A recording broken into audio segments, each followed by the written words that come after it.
Le management des communications. Le chapitre 10 du PMBOK est le management des communications du projet. Il décrit les processus nécessaires pour assurer en temps voulu et de façon appropriée la génération, la collection, la diffusion, le stockage et le traitement final des informations du projet. Les processus de management des communications du projet apportent les liens indispensables entre les gens et les informations nécessaires à une communication réussie. Les chargés de projet peuvent passer un temps excessif à communiquer avec l'équipe de projet, les parties prenantes, le client et le commanditaire. Toute personne impliquée dans le projet devrait comprendre comment les communications affectent le projet dans son ensemble.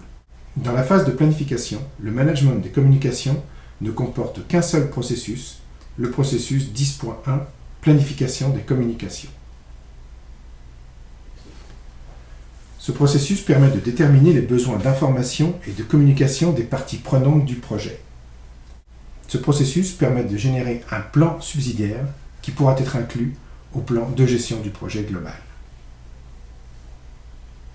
Le processus comporte deux onglets principaux, les communications et les comités.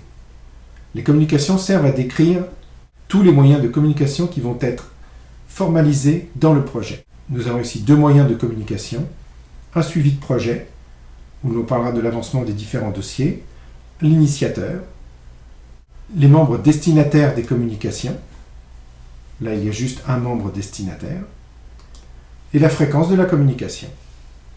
Puis un autre élément de communication, le point d'avancement, la cuisine, où on va suivre le suivi de l'élaboration du menu. Si je clique dessus, nous avons les informations qui s'affichent dans le bas de la fenêtre, où nous décrivons le nom, les informations à communiquer, qui est la personne chargée d'initier la communication, la méthode de communication, qui est dans ce cas-là une rencontre, nous pourrions avoir téléphone, courriel, conférence téléphonique ou vidéoconférence, et la fréquence de la communication, quotidienne, hebdomadaire, aux 2 semaines, mensuelle ou à la demande. Ces éléments permettront d'automatiser des rappels lors de la phase de suivi et de contrôle. Le deuxième onglet est l'onglet comité. De la même manière, nous définissons aussi les différents comités qui vont former mon projet.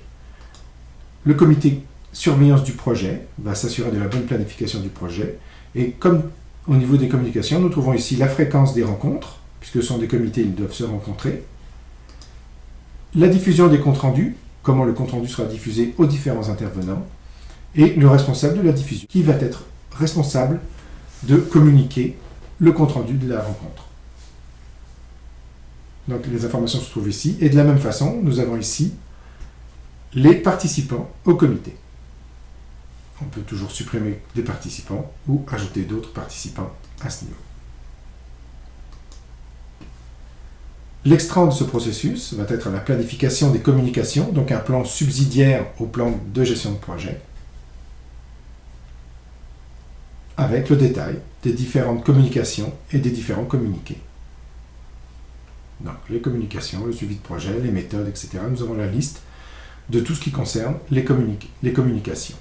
Nous venons de définir exactement les besoins en communication du projet dans la phase de planification.